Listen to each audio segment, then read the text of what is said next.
hold on to those because hopefully we'll answer those before we get to the end. And then those that we haven't answered, obviously you're totally welcome to enter those into the chat, and we will do our best to answer as many questions as we can between the three of us, since we all have kind of different areas of expertise. But I will just start with a little overview of Johns Hopkins. Like Jeff was saying, we know it's tough that you guys can't visit in person right now, but I think this virtual road trip that you guys are doing is such a cool idea, and hopefully you guys are getting a really good sense of what it's like to be a student. I know I've actually been following the Instagram stories today that our other student Cami has been posting, so it's really neat that you guys can hear from a couple different students and really see what the experience is like. And so what I will start with, actually let me see if I can share my screen real quick so you can see. So make it a little bit easier. All right. So I'll just give a brief overview of kind of Johns Hopkins as a whole, the academic culture on campus, the student life in general. I'll have Becky talk more about that since she's an actual student and can speak to it directly from her experience. And then I'll give a brief overview of the admissions process and kind of what we require, all of that stuff. And then I'll turn it over to everybody else. So I'll just start with a little bit of background on Johns Hopkins. Johns Hopkins was founded back in 1876 as the first research university in the United States.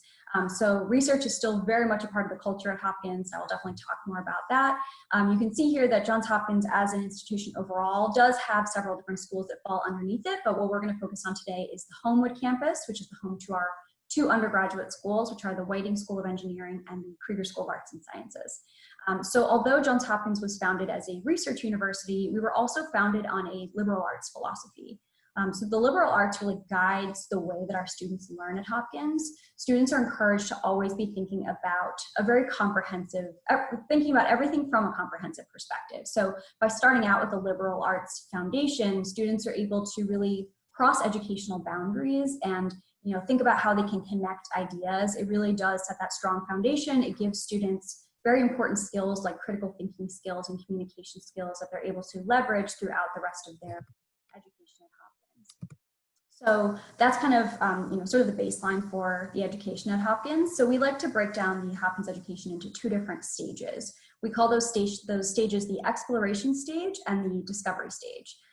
So these don't necessarily happen, first you're in exploration, then you're in discovery. It's kind of an all-consuming process, but we like to break it down so you can kind of understand, the goals of a Hopkins education. So during the exploration stage, we expect students to explore, no big surprise there. And so we try to make it easy for students to really explore their interests by having a very flexible curriculum structure. Most students who apply to Hopkins are coming in undecided. You actually do not have to declare a major at Hopkins until either the end of your first or second year, depending on which school you want to go into of the undergraduate schools. The one exception is our biomedical engineering program. I can speak to that later if anybody has questions. But for the most part, students are coming in undecided, and they have a lot of flexibility built into their schedules so that they can really try out different things, figure out what they're interested in before they have to declare a major. So we actually have what's called a distribution credit system, and maybe Becky can speak to it a little bit more later about kind of how she's taken advantage of it. But essentially the way the distribution credit system works is it ensures that students get a well-rounded education because there are some requirements, but they're very broad requirements. So a lot of the students refer to the requirements as sort of buckets. So there's different broad subject areas like the humanities, the natural sciences, the social sciences, things like that. Every student is required to fulfill a certain number of credits in every area, but the number of credits you have to take in each area depends on the major you end up declaring, and then the individual courses you select in order to fulfill those credits is completely up to you. So students are really able to kind of build a schedule that's going to meet their needs. It's going to be classes that they actually are enjoying and want to be taking. And what's great about this as well is that you're going to be in class with students from all different majors and perspectives. So you really get that well-rounded understanding, not just from the material that's being presented by the professor, but just from the perspectives of the other students in the classroom around you. If you're working on a project and you're let's say a writing seminars major and you're working with someone who's majoring in engineering, they're probably going to be looking at material from a very different angle than you are. So you really get that broad understanding just from being surrounded by different types of students. It's also really easy with this flexible curriculum to pursue different areas of study. So more than 60% of Hopkins students will pursue a double major or a major and a minor. It's really easy to do that because of that level of flexibility that we offer.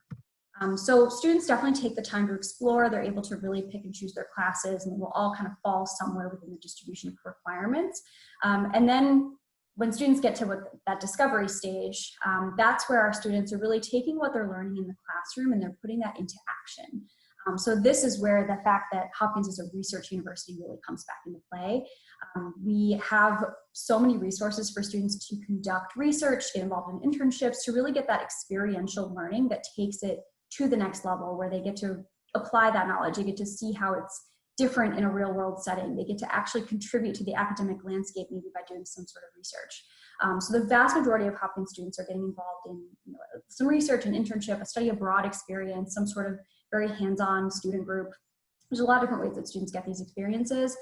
Research is obviously a big one, as I mentioned. Hopkins was the first research university. We are still really the leader when it comes to research. Hopkins as an institution spends more money on research than any other institution in the entire country, by a pretty significant margin, actually. So plenty of resources to go around. There's so many ways that students can get involved in research. More than 80% of our undergraduate students are conducting research. And when we talk about research at Hopkins, it's not always happening in a lab with a lab coat and test tubes. There's a lot of that happens at Hopkins for sure. But when we talk about research, that might be what you picture, but it's much broader than that. When we refer to the word research, we're talking about giving students the resources to look for answers to questions that haven't been asked yet. So it's really just about creating new knowledge. It's about contributing to that academic landscape. And so research can look so different depending on what your interests are, what your major is. I know a student who graduated last year. She was actually involved in Hillel as well. She was a recipient of our Woodrow Wilson Fellowship Program, which is it's actually the only research grant you can apply for before you actually even find out if you're accepted to Hopkins. You can be applying for this funding. So students receive up to $10,000 to use to kind of implement however they see fit. And so she actually used her Wilson grant to study anti-Semitism on college campuses.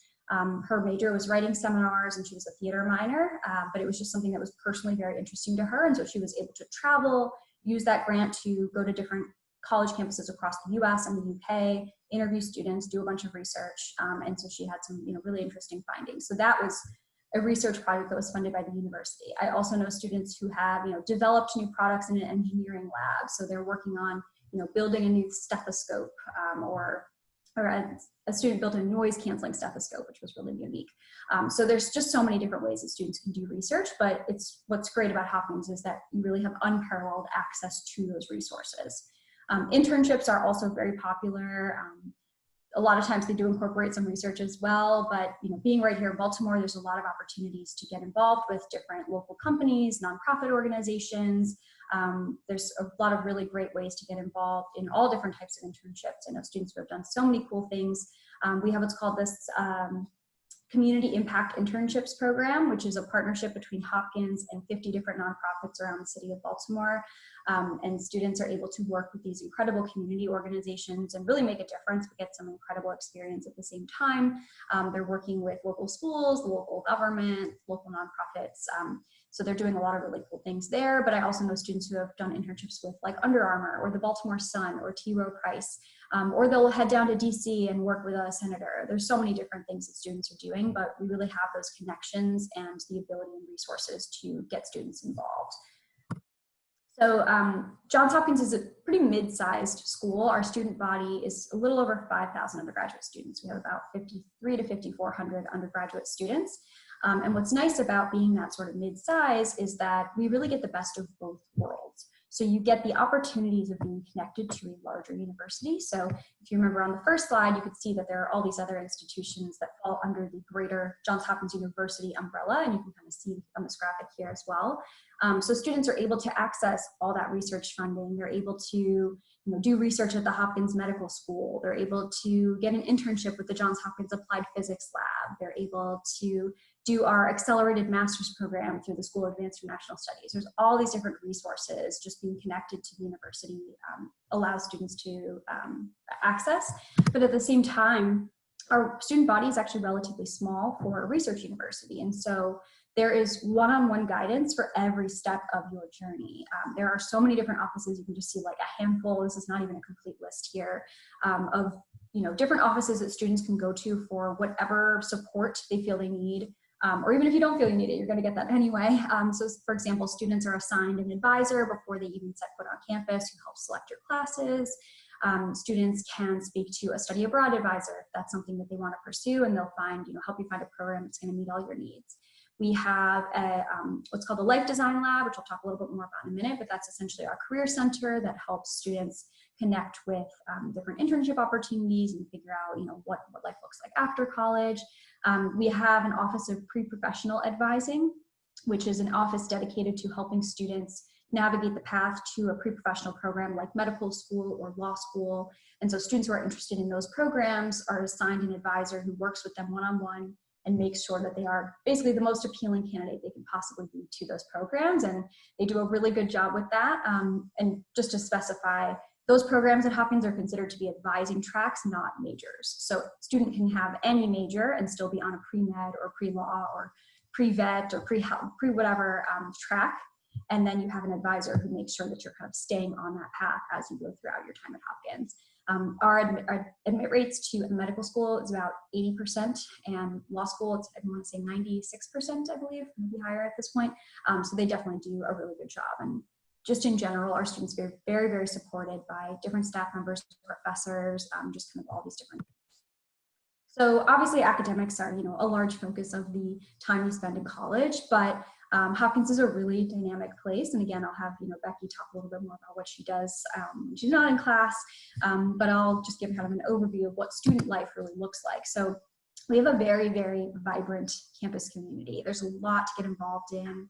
We have more than 400 different student organizations. So anything that you are interested in, whether it's hiking or dancing or singing or playing sports, or if you just want to write for a publication, whatever it is that you like to do, there are so many different groups you can get involved in. Obviously Hillel is another one that we'll talk more about.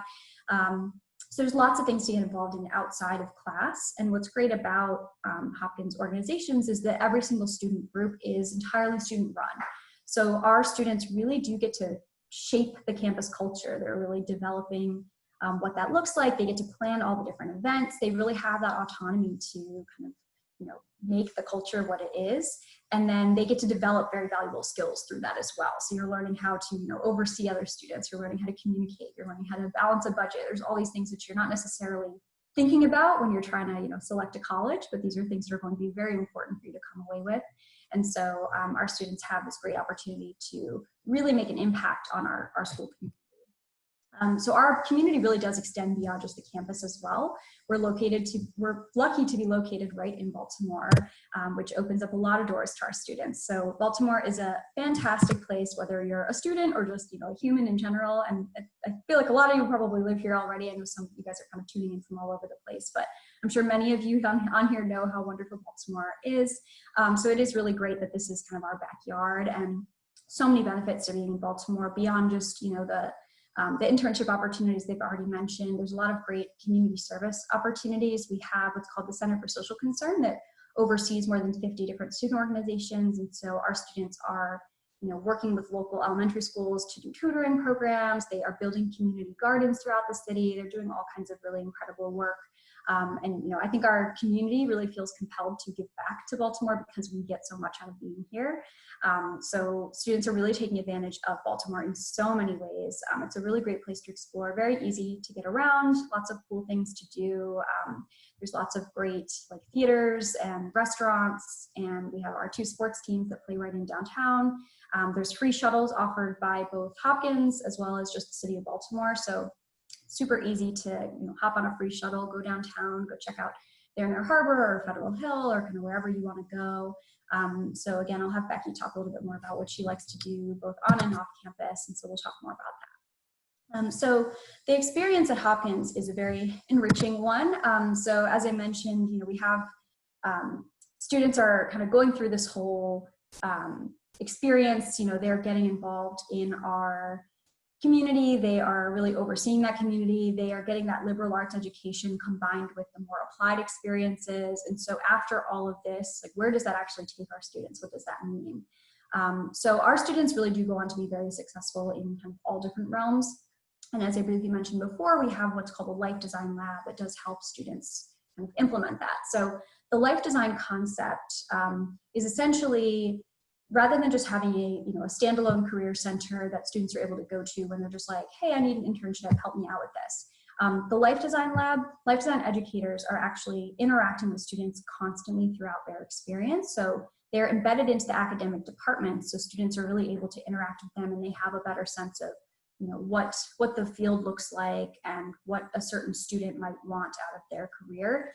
And so they're encouraging students to think not just about that first internship or that first job out of college, but to really think about that career path and how every experience that you're having throughout college and beyond can kind of come together to create that path for you. So it's not just about the classes you're taking. It's not even just about the internships that you're getting, but it's about those student groups you're involved in. It's about friendships you're making. It's about connections you're making with your professors and people through your internships.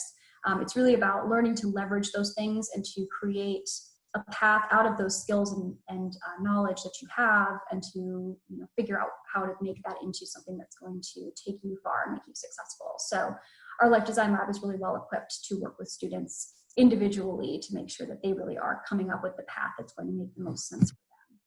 You can see here, again, our students are going in all different directions, and they're all going to be very successful in whatever it is they're doing.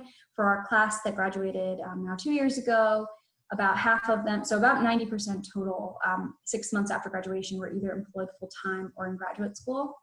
So you can see a few more going straight into the workforce than into grad school, but you can see some of the top fields of employment and graduate school that they really tend to go into. But as we said before, you're gaining all these skills through the way that our curriculum is set up and through the community involvement. And so our students are kind of well equipped to take on whatever direction they want to go in, whether that is, biotech and healthcare, financial services and investment banking, all these different things that are listed here.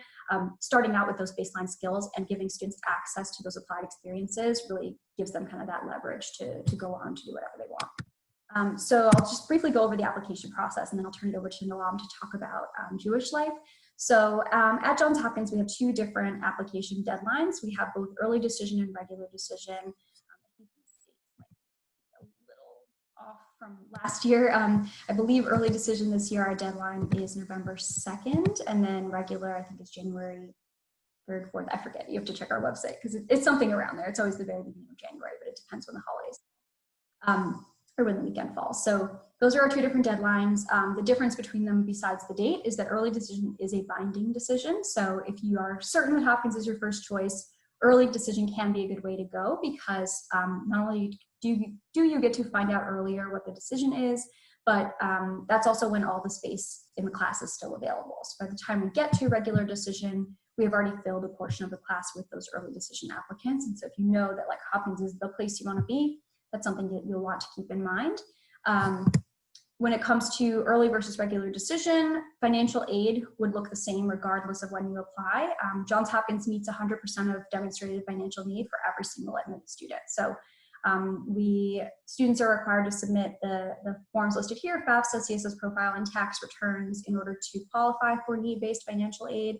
And then our financial aid packages include grants and work study. We do not include loans in our packages, so students are able to graduate debt-free, which is wonderful, and we're so happy that we are able to really support our students 100%. We do offer a limited number of merit scholarships as well. Students are automatically considered for those. You don't have to apply for those separately. So in terms of what we actually look for in the process, we're ultimately looking for students who are just going to be a good match with the community, who are really going to take advantage of what Hopkins has to offer, and then they're going to contribute something to the community in return. So there's a lot of different pieces that we'll look at. It's a very holistic process where we try to understand students from a lot of different perspectives to kind of get a sense of who you are, what your interests are, how you apply those things. So one thing we look for in the application is what we call academic character. This is kind of who you are as a student, as a scholar. So typically we're looking at things like the transcript, test scores, and letters of recommendation.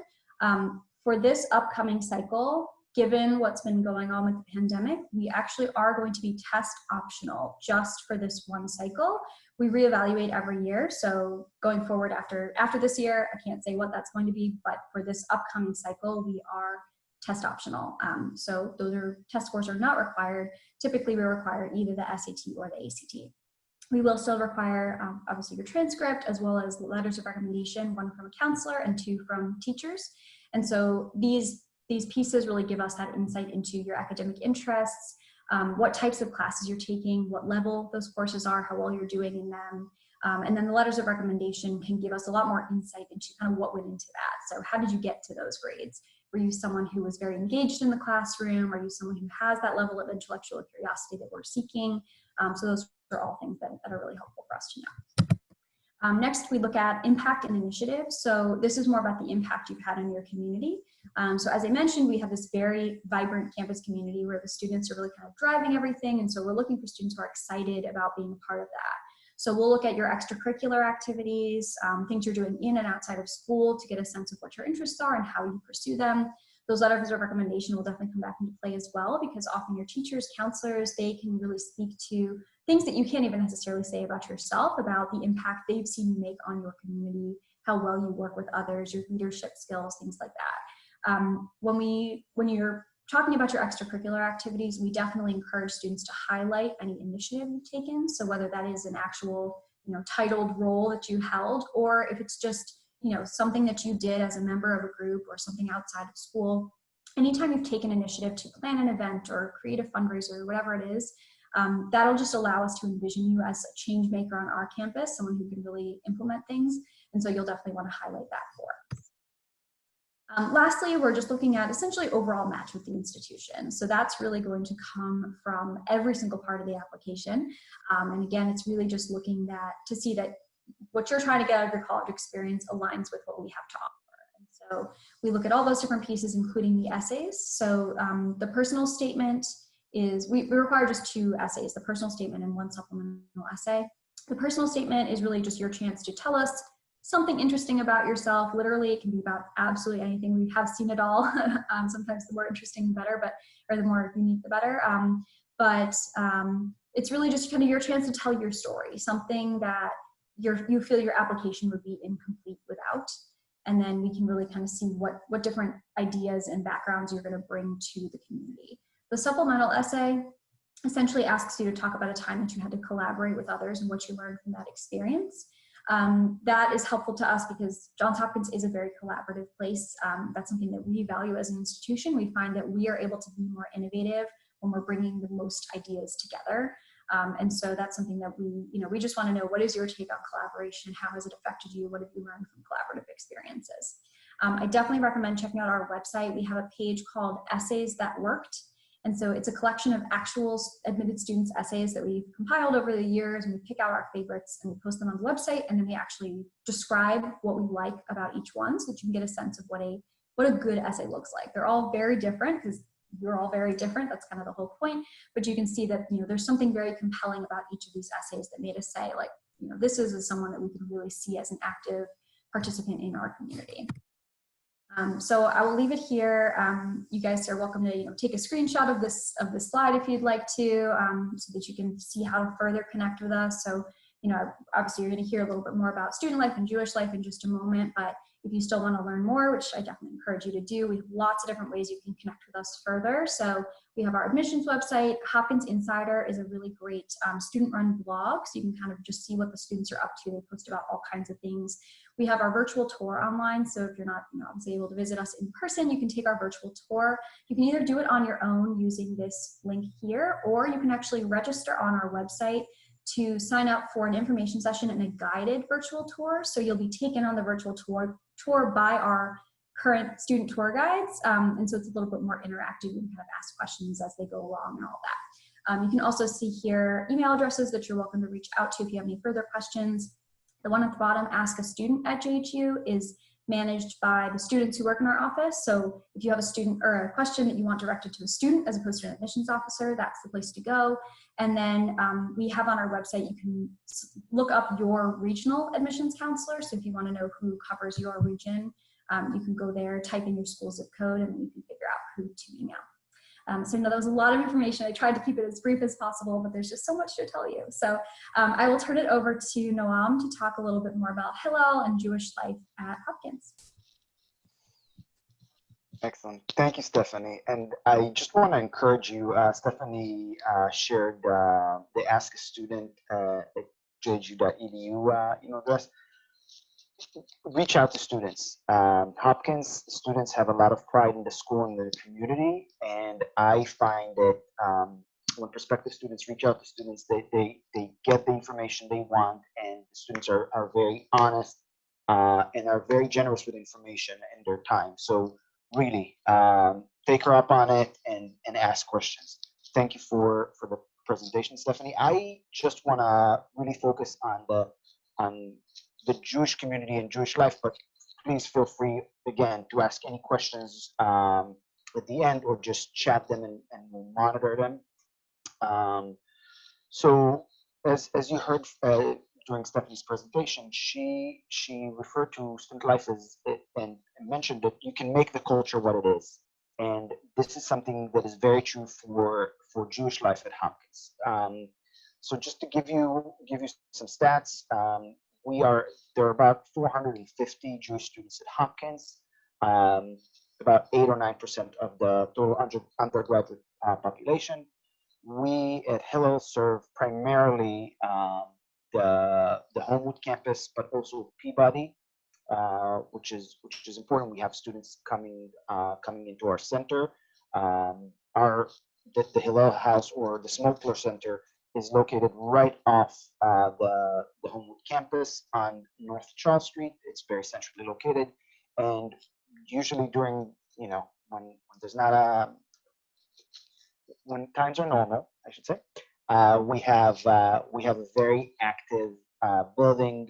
Students come in and out all day long, use the space to learn, interact, use it for social gatherings, but also for ritual, for um, high holidays, or just in general holidays. We also have extended hours when exam time comes at the end of the semester, at the end of the year. We have a staff of 7 at our Hello. We have myself as the executive director. We have a program director who started last year. We have an OUJLIC couple, which the OUJLIC, the Orthodox Union Jewish Learning Initiative on campus, um, are a young couple that serve primarily the Orthodox community on campus, but also serves everybody else and hosts people at their home for meals. It's a really they're amazing educators and an amazing couple. We also have a Reform rabbi on staff. We have a director of business administration that Becky can tell you.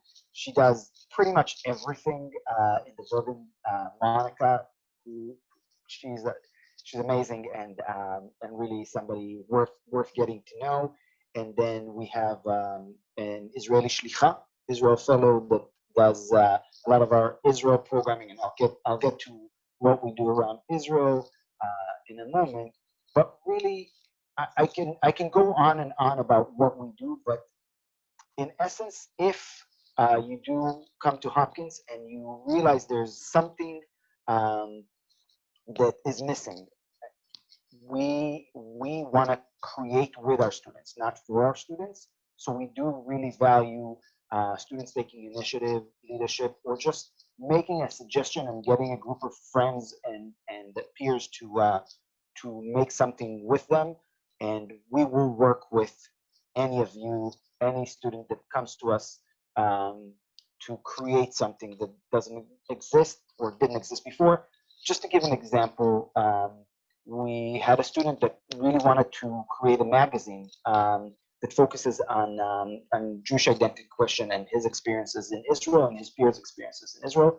We didn't have anything like that, and he just got a group of his friends and served as an editor and collected materials, articles, photos, op-eds, poems, and created the first Jewish identity magazine of Johns Hopkins community, Hineni, which was amazing. We also really value our connection with the community, the Baltimore community at large, and our students go out and volunteer. They serve as tutors.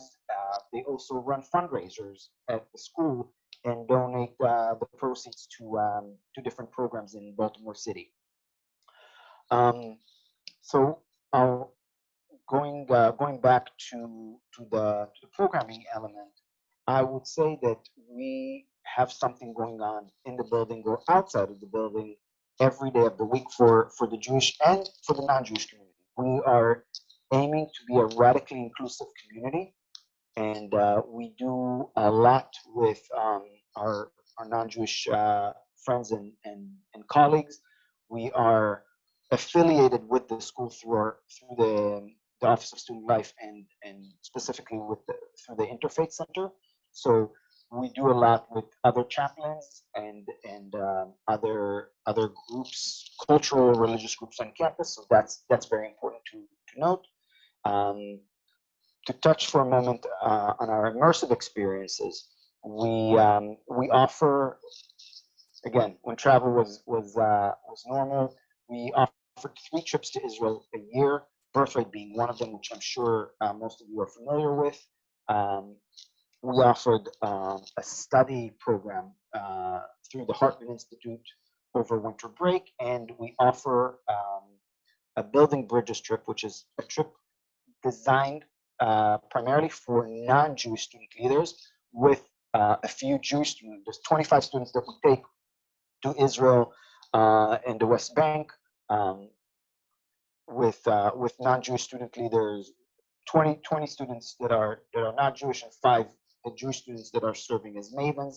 Again, something we put a lot of emphasis on, dialogue and bridging uh, knowledge gaps or cultural gaps to create a cohesive community and to add value to the university and to the Jewish community, honestly.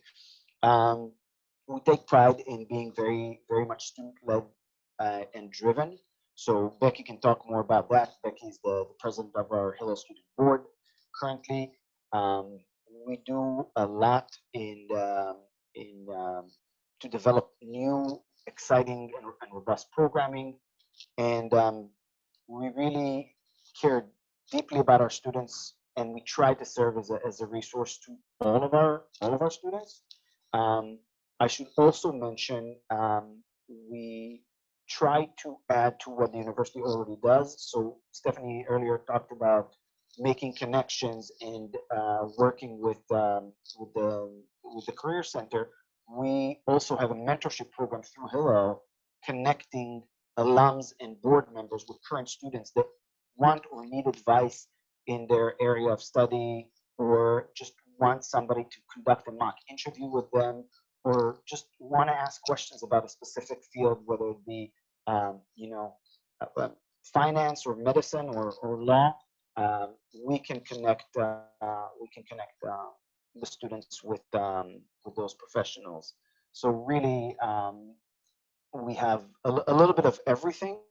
So I would say the Jewish community is exactly that. It's a community meant to support students, to support Jewish students, but also, as I mentioned, work with non-Jewish students.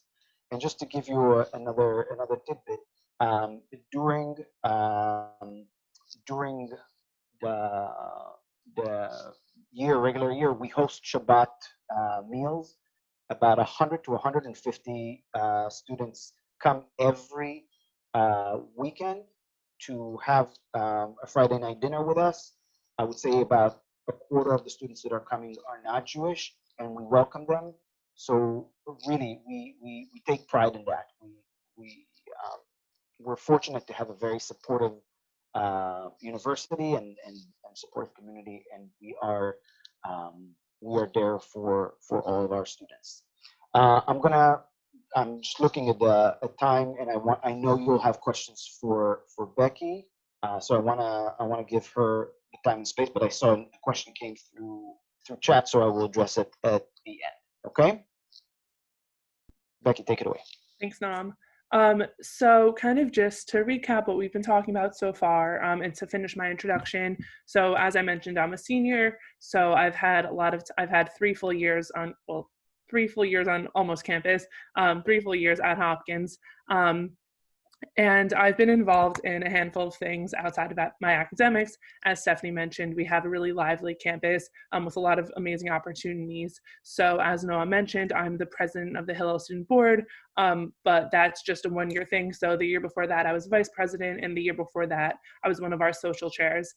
So I've definitely spent a lot of time in Hillel and trying to just make Hillel the amazing place that it is with the help of the staff. I was also one of the OU-JLIC interns my freshman year.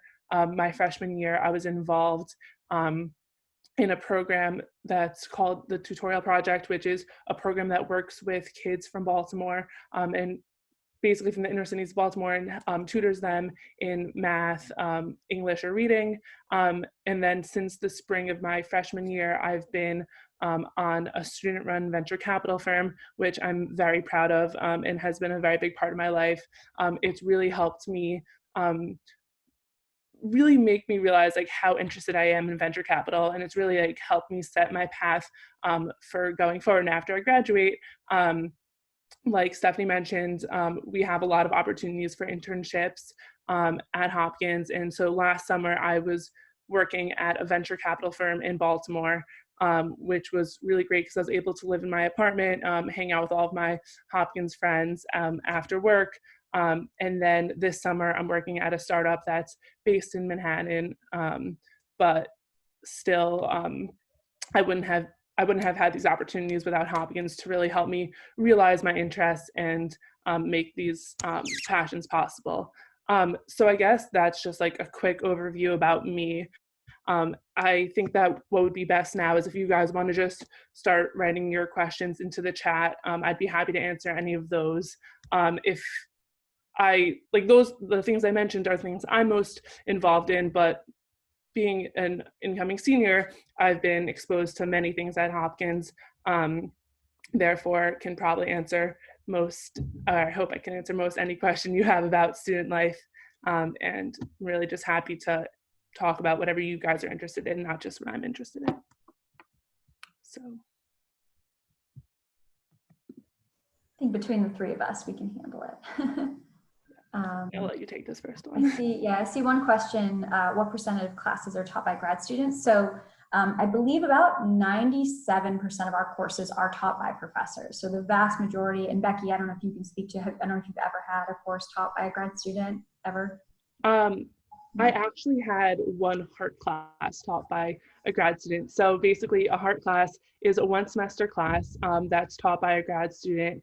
And it's basically them just teaching their passion, what they're researching, what they're studying. And it was a super cool experience. I actually took it my freshman fall. It was a class about fiber optics, something that's so far out of my expertise in my typical line of study. But as Stephanie mentioned, one of the amazing things about Hopkins is the ability to have this distribution requirement, this ability to learn about all these different things that we're interested in that might not be covered in our major. So that was a really cool experience. So really just hear about what this grad student was doing. The other times I've interacted with grad students have been as teaching assistants for some of my courses. But for the most part, my professors have been adults. Yeah, and I'd say that's pretty typical because the small percentage of grad students that are teaching, it's actually through this pretty competitive fellowship that they have to apply for. So they're all teaching on, it's usually like their PhD dissertation material, something that they're extremely passionate about. They're like eating, sleeping, breathing the material at the time. And so they are the best possible people to teach those courses because they're on those very specific topics. So I've actually heard from a lot of students that so sometimes those are their favorite classes that they've ever taken at Hopkins because they're just so passionate about it, the people teaching. And then like Becky mentioned, a lot of times they are assisting professors. So our average class size is about 24 students. The majority of our classes are going to be on the smaller side, but we do have some larger classes. But anytime you're going to have a class that's on the larger side, you always have a smaller section that meets once a week with a TA. So those are often grad students who will just kind of be there for extra support, but professors have open office hours as well. The professors, and Becky, you can speak to this if you have any examples, but I'd say the professors in general are very accessible. So it's really easy to kind of get in touch with them if you have questions or you just want to like talk to them about getting involved in research or connecting with some sort of opportunity, if you have anything to add. Yeah, no, I would just echo that with saying that my professors have been just so incredible. And I think that it was something that as a freshman I didn't really take enough advantage of. But as I got older and more accustomed to Hopkins, I really started to take advantage of just reaching out to my professors, even to just say hi, like that class was super interesting, or to have longer conversations about something that we learned in class, or how I could apply what we learned that day to my interests. The professors are always there to help you. The reason why they're professors is not because this is like the best job in the world. It's because they want their students to thrive. They want to like relay their passion to their students. And I think time after time again, that's just proven. And I've just had a great experience with my professors overall. So. And they're the ones who are going to be writing your recommendations later on. So you definitely want to create those relationships, and they definitely like Becca's, like they want to help. That's kind of what they're there for. So. For sure. All right, the next question I see is, how long do students have to live on campus? So students are required to live in on-campus housing for the first 2 years. And then after that, we do not guarantee housing for those final 2 years. Becky, do you want to talk about your experience with like on versus off-campus housing? For sure. So for on-campus housing, it's pretty straightforward. Like when you first get set up with like your email account and all that, you set like your preferences of where you want to live. If you want to live in a double, if you want to live in a quad, meaning do you want to live with one other person? Do you want to live in a room where it's you live with one person, then you share a suite, and then there's 2 other people. So I actually had the experience of having a double my freshman year and then a quad my sophomore year. And those were just really great experiences because I was very fortunate. I'm very close to my roommate. I still live with her to this day. And it's an opportunity to really just meet other people in your year. So my freshman year, I lived in AMR 2, and that's it's known as one of the more like social buildings because people are kind of just always walking through the hallways and just talking to each other, whether it's about their classes, an event they're going to, something that happens on campus. It's a really just great way to kind of meet people and like feel comfortable your freshman year. You're all freshmen in the same place. And then my sophomore year, I lived in a building called McCoy. There's about 400 sophomores who live there every year. And while there's like a debate like, oh, like which is the best sophomore house, I think that they all have their own pluses and minuses. And one of the nice things about McCoy is that there's really a sense of like, oh, like maybe this isn't the building that I had put as my first choice, but this is where I am. And you kind of have a community of let's all come together and make the best of this. Let's have the best time that we can. And when I lived in McCoy, the 2 rooms on both sides of me happened to be one of my best friends. So that was just a nice experience that we were able to be in this little alcove all together and just hanging out. And then the transition to off campus was, as I mentioned, I was very fortunate that I had a great roommate my freshman year, and we continued to live together when we decided to go off campus.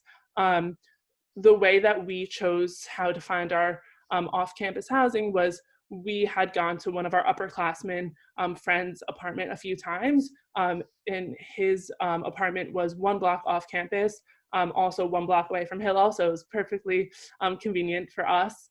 And he just put us in touch with his landlord, and we kind of just shifted over the paperwork from there. So I was very fortunate that I had a super easy transition. I had a bunch of other friends who sought out on their own. I had friends who went to Hopkins, has a great off-campus housing system where you can go to get help if maybe you're unsure where you want to live. But overall, all my friends had really great experiences finding places off campus and are now like they're loving their places off campus and they can't wait to get back after all this craziness is over. And I think it's about 97% of our students live within the 3-block radius. So even when students do move technically what's off campus, that for the most part at Hopkins just refers to who owns the building, not really where it's located, because everyone kind of stays right on the perimeter of campus. They're just in these apartment buildings or houses that are owned by someone who's not the university. So that's fine, pretty cool. And I think even to like talk about that for a second is that so like when you go like 1 block off campus, there's this big strip on St. Paul Street, which has a bunch of different restaurants, CVS, Starbucks. So it almost feels like it's an extension of campus because it's all of the students who, for whatever reason, aren't eating in one of the dining halls decide that they want to eat off campus that day. And so you have a bunch of students in the restaurants. I've had mornings that I go to the bagel place and I see like there's a line towards the end of the door because it's the entire student body is there getting bagels. And it's just a nice feeling that while I'm off campus and I'm living on my own, and like I'm paying for my apartment, but at the same time, it's really like I know everyone else in the building. I step into the elevator and I see someone who I'm literally walking to the same class as him, or I'm in the elevator and like my friend walks into the door. Like it's always it's off campus, but it's really like a part of a campus. And I think that has to do a lot with the community that Hopkins provides and the way that we feel like we're always connected and we're always just there for each other, like whether it's literally like in the same space or just a broader idea. All right, the next question I see is, what is mental health support like? So Hopkins has a counseling center that is open to any student to go and speak to a counselor. They're actually actively working on expanding our resources because that's something that students have asked for. They want, additional mental health resources, and so there's a lot that I think the university is doing a great job. They're trying to do everything they can to really build that out. They had a sort of task force that was working on it, and then they found that it wasn't really doing what they wanted, and so they took a step back, and then they've actually just kind of moved someone into that position, someone in like university leadership who's strictly focused on like developing the mental health resources for our students. So I think it's really great that as an institution, Hopkins is really taking that seriously. They're understanding like this is what students want and need, so we're really actively working on building that out now. But the counseling center is great. Students can go in for a walk-in appointment and speak to somebody. There's also various student groups that help to support that as well. So for example, we have a student group called A Place to Talk. And so students are trained on how to listen and be there for students. It's anonymous. You can like call into the line, you'll speak to somebody, and it's literally just a place to talk. So if you just feel like you need to talk to somebody for whatever reason, you can't get an appointment at the counseling center, or you just kind of want to talk to somebody anonymously over the phone, you can literally just vent, and these students are trained on kind of like how to be supportive in that way. And there are various other organizations like that as well. Definitely check out our counseling center's website so you can see all the different resources that they offer. And I think there's definitely a strong commitment to making sure that students' mental health is taken care of in the same way that their physical health and just like their well-being. So there's other resources as well. So for example, like a lot of times mental health stress will come from being stressed out if you have a lot of work to do or whatever. So other resources to kind of help alleviate that are things like academic support. So we have things like tutoring systems and what's called study consultants, which I thought was super cool when I first learned about it. It's basically either upperclassmen or graduate students who are there to just help you manage your time, essentially. So not like a tutor in a specific subject, but someone you can go to say, I have all this stuff on my plate this week, I just don't know how to tackle it, someone help me do that. So it's someone to just kind of like help you manage what you have to get done. So I think it's a great way to help with mental health. And yeah, definitely, if Noam or Becky, either of you have anything to add, please go ahead. Yeah, thanks, Stephanie. We also have 2 rabbis who are trained in pastoral care on staff and are in direct communication with and are getting guidance and workshops from the counseling center. So the counseling center is terrific. And Hillel has the resource in the rabbis that are trained in pastoral care. If students want to come and have a session with them, their door is always open and confidential. I know that different students feel very comfortable with either our Orthodox rabbi or our Reform rabbi. So just put it out there. It's an additional resource. Thank you guys. Any other questions? Or sorry, Becky, did you have something to add? No, I was gonna say I think you guys covered everything. I'll also share like my like Stephanie was saying before, or maybe it was no, Hopkins students, like myself included, we love like talking about Hopkins, like talk about Hopkins for 3 years. That's what I've been doing. I'd be happy to, I'm gonna share my phone number. If anyone has any questions, feel free to text me. I don't really sleep, so I'm always happy to text, answer any questions. Even about Hopkins, Hillel, anything in between. I'm happy to help. Becky. Anyone have any other questions or anything? Cool. Well, thank you guys all for coming, and especially thank you to Becky, Stephanie, and Noam for coming on to present. And so everyone that is here, you guys are going to get an email from us in the next couple of days with Noam, Stephanie, and Becky's contact information, as well as some of the stuff that was went over in this presentation, and then some more information about future college road trip visits. So again, I just want to thank all of you guys for coming. And then if you want to know more about the college road trip, you can follow Forefront Baltimore. It's Forefront Baltimore, the number 4 Front Baltimore on Instagram and Facebook. And we will have more kind of information about future colleges. But again, I want to thank everyone for coming, and especially you three for sharing your knowledge and love of Hopkins. Thank you very much. For having us on your road trip. It's been a fun road trip. Fun. Cool. All right. Thank Have you a great everyone day, for everyone. coming. Thank you.